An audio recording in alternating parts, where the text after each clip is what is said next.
The true nature of our very being is to be in harmony.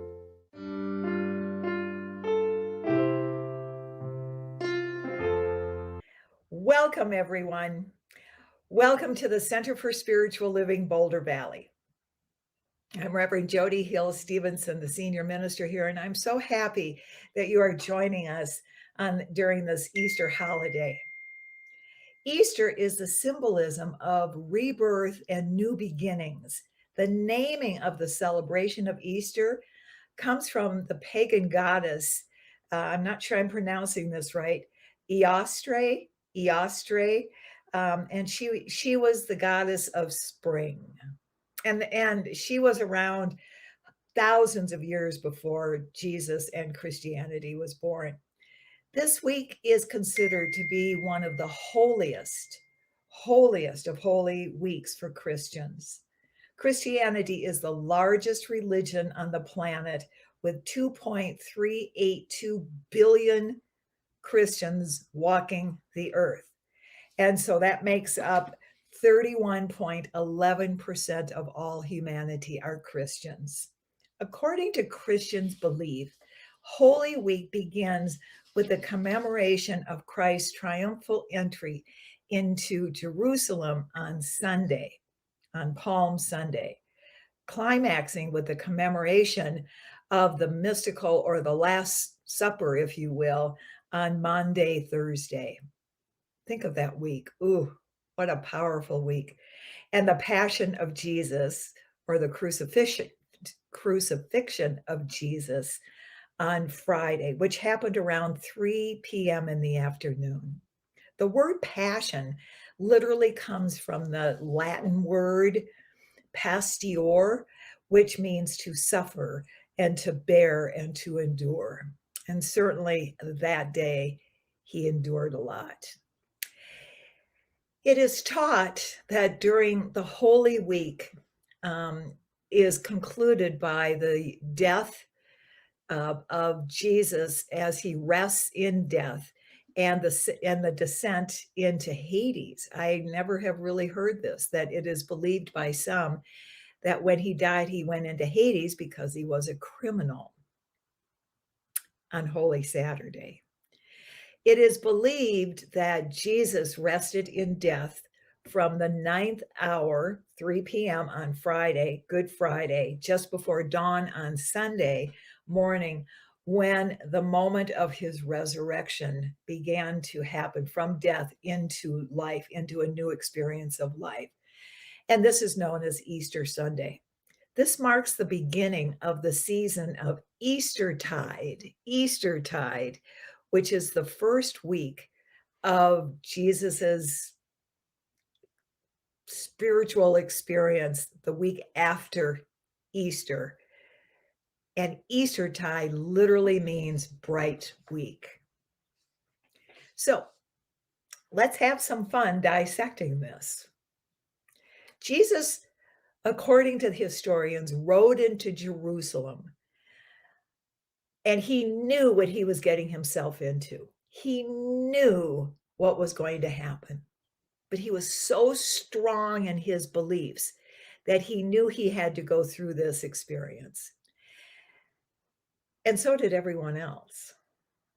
So again, his biggest problem with the politicians is that people were starting to call him king, and that was not popular then.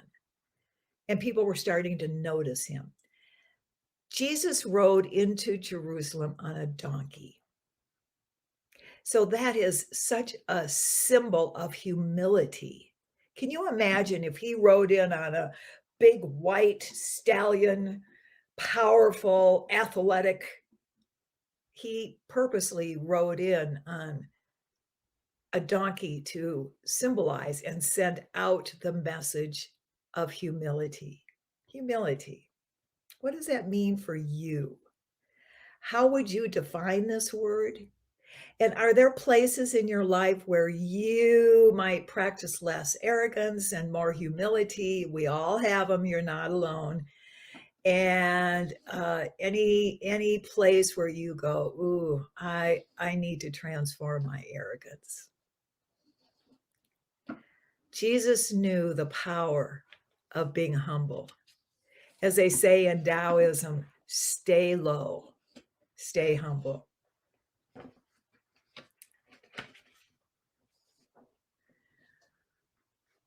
When we transform our arrogance into humility, as so many you've heard me say, it is devastating to the ego, but it is so delicious to the soul.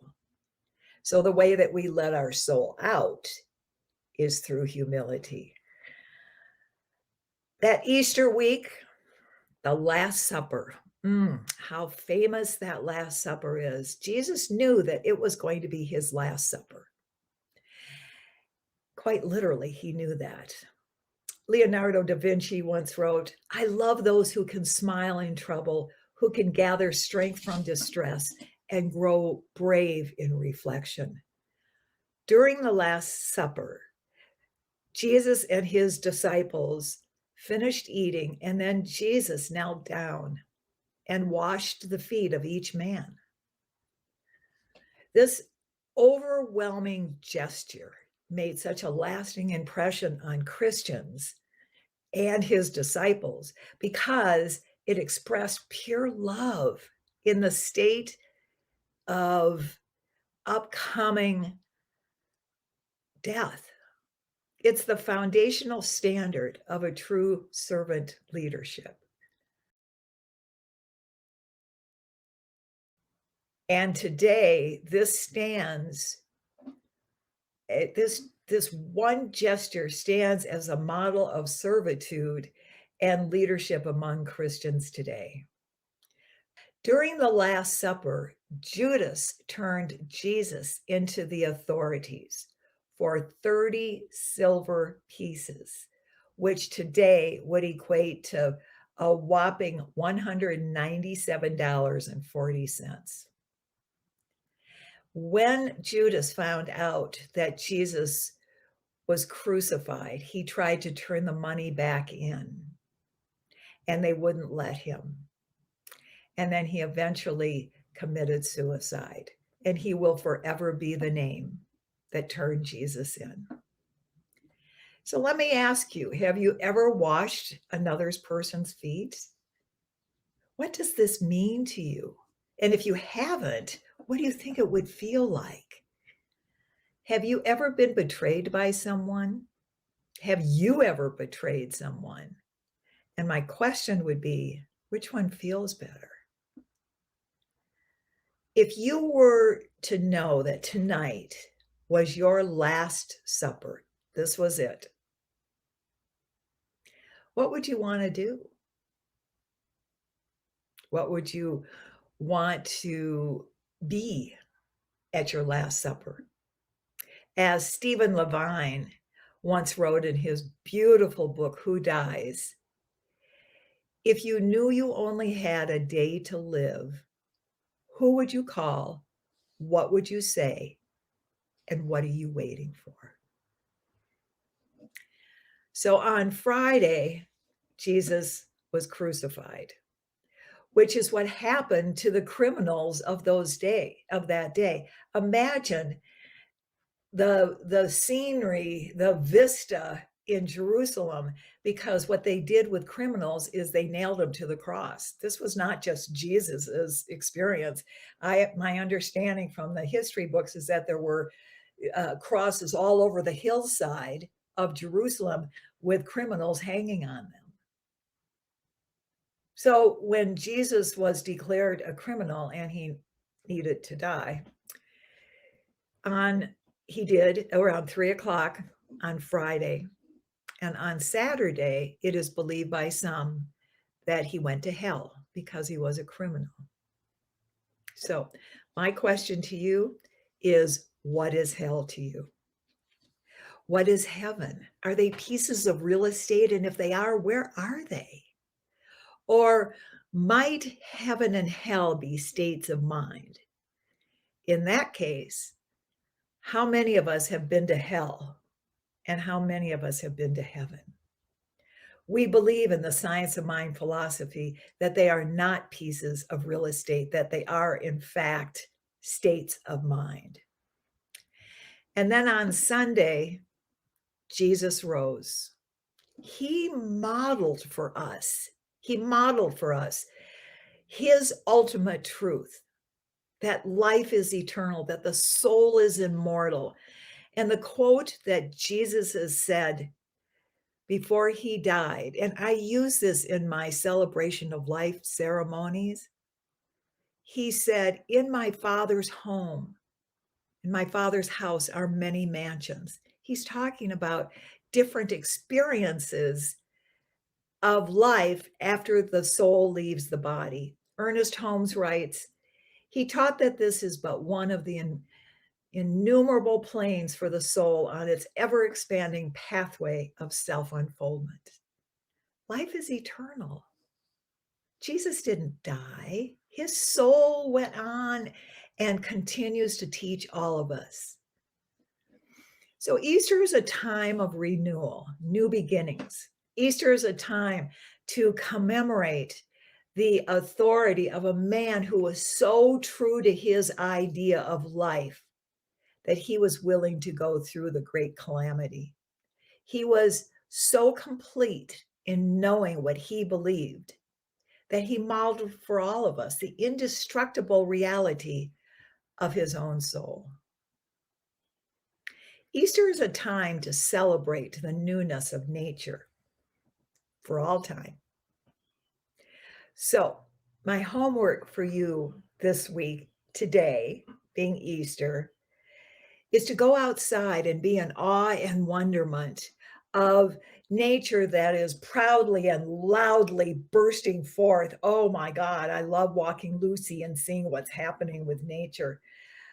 Notice the bursting tree buds, the flowers that are peeking out from the earth. I saw a whole clump of dandelions the other day and I went over and said, "Oh my God, you're so beautiful." Some people don't think you are, but I think you are. I know, I talk to flowers. Go hug a dandelion. And as Thich Nhat Hanh, the great Buddhist monk, once told us, walk the earth. Walk as though you are kissing the earth. So please join us Sunday mornings at 10 o'clock for our Mystic Moments. We love having you here. And then afterwards, we get to talk about what was talked about during the ceremony. And please donate to the Center for Spiritual Living Boulder Valley so that we can continue to serve you and to develop our online ministry. We give such thanks for your contributions. Happy Easter, everyone. Go hug your families.